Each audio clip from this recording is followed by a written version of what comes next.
Welcome, this is Cheating Tale Stories. Thanks for joining us back.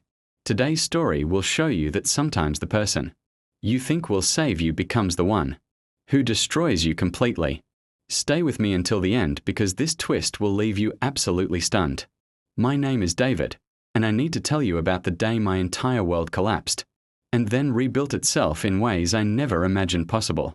Sophia and I had been married for 8 years. We met in college, built what I thought was a solid life together. She worked as a marketing coordinator. I was an accountant at a mid-sized firm. We had the suburban house, the joint savings account, the 5-year plan. Everything looked perfect from the outside. But perfection, as I learned, is often just an elaborate mask. The first sign something was wrong came on a Tuesday evening in March.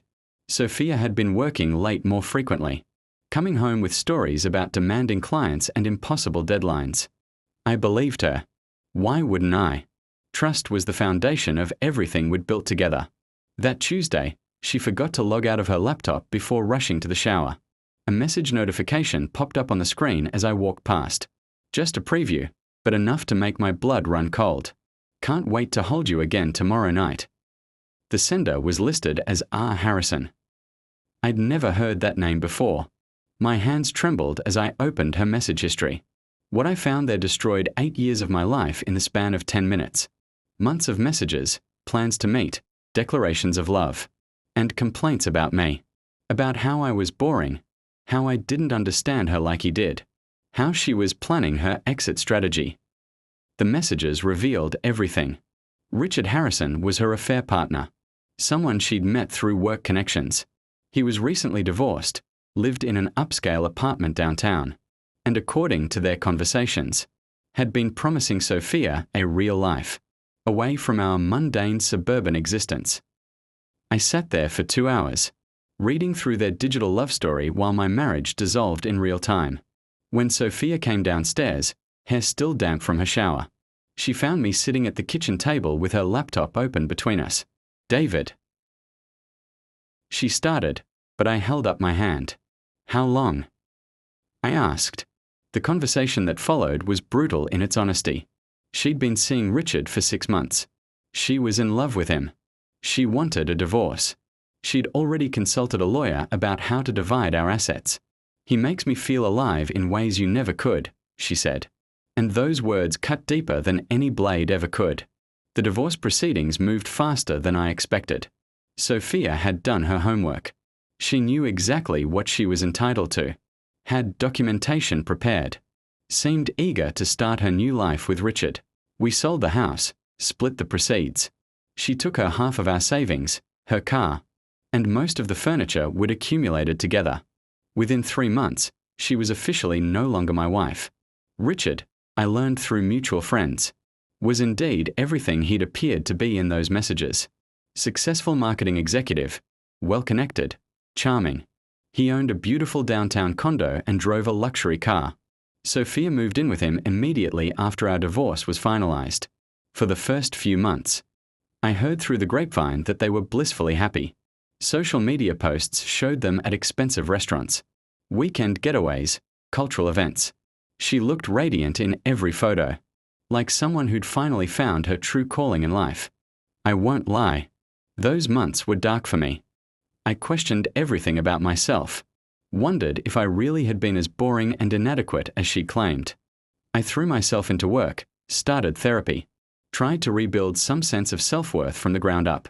But then, around month 4 after our divorce, something strange happened. Sophia called me. David, she said, and her voice sounded different. Strained.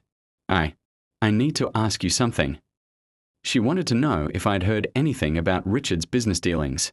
Apparently, some of his clients had been asking questions, and money that should have been in certain accounts wasn't there. I told her honestly that I knew nothing about his work, but the call left me uneasy. Why was she asking me instead of talking to Richard directly? 2 weeks later, she called again. This time, she was crying. He's gone, she sobbed into the phone. Richard just disappeared. I came home from work and all his things were gone. He left a note saying he had to leave town immediately. The story she told me over the next hour was devastating. Richard Harrison, the successful marketing executive, had been running an elaborate embezzlement scheme through his company. He'd been stealing client funds for over a year, using the money to maintain his lavish lifestyle and impressive facade. When the investigation got too close, he liquidated what he could and fled.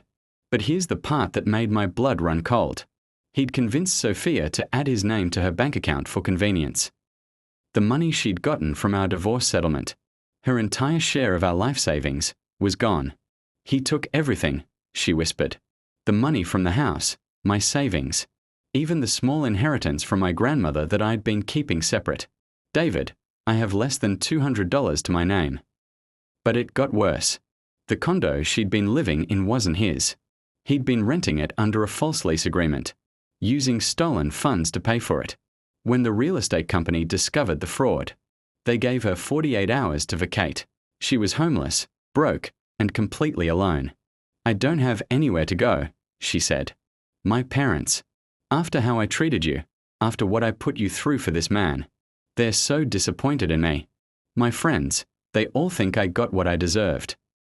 I should have felt vindicated. This was karma in its purest form. The woman who destroyed our marriage for a man, who made her feel alive, had been left with nothing by that same man. But sitting there, listening to her sob over the phone, I felt something I didn't expect. Pity. Sophia, I said carefully, what do you need?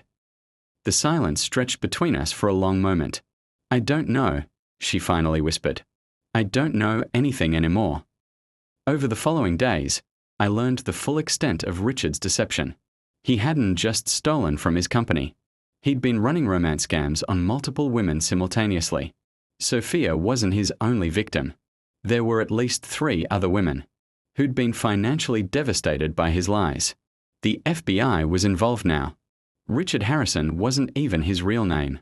The man who'd swept my ex-wife off her feet, who'd promised her a better life, who'd made her feel alive in ways I apparently never could, was a career criminal who specialized in targeting vulnerable women. Sophia spent 2 weeks living in a cheap motel, using what little money she had left while trying to figure out her next move. She'd applied for jobs, but without a permanent address, and with her credit destroyed by Richard's theft, everything seemed impossible. That's when she called me with the question I never thought I'd hear. David, I know I have no right to ask this. I know what I did to you was unforgivable. But could I stay on your couch for just a few days? Just until I can get back on my feet. I'll pay you back somehow, I promise. I stared at my phone for a full minute after she asked. This woman had torn my heart out, destroyed our marriage, mocked our life together in text messages with another man. She'd made me question my worth as a human being. And now she was asking me to save her from the consequences of those choices. I'll think about it, I told her, and hung up. That night, I sat in my small apartment, the place I'd moved to after we sold our house, after she took half of everything we'd built together. I thought about justice, about karma, about what kind of person I wanted to be. In the end, I realized something important. Her punishment wasn't mine to give. Richard Harrison, or whatever his real name was, had already delivered more justice than I ever could have imagined. The next morning, I called her back. You can stay for 1 week, I said. We'll set up clear boundaries, and you'll actively look for work and housing every single day. This isn't about forgiveness or getting back together. This is about basic human decency. She cried when I told her. Not tears of joy, but tears of relief mixed with shame. That was 6 months ago. Sophia found a job within a week, a small apartment within a month. She's been slowly rebuilding her life from absolutely nothing. We are not friends. We are not romantic. We are something else. 2 people who shared a life once, connected now by the strange mathematics of mercy and consequence. She never talks about Richard, never mentions the dreams he sold her or the future he promised. Sometimes I catch her looking around her tiny studio apartment with an expression I recognize, the look of someone who's learned the difference between what glitters and what's actually gold.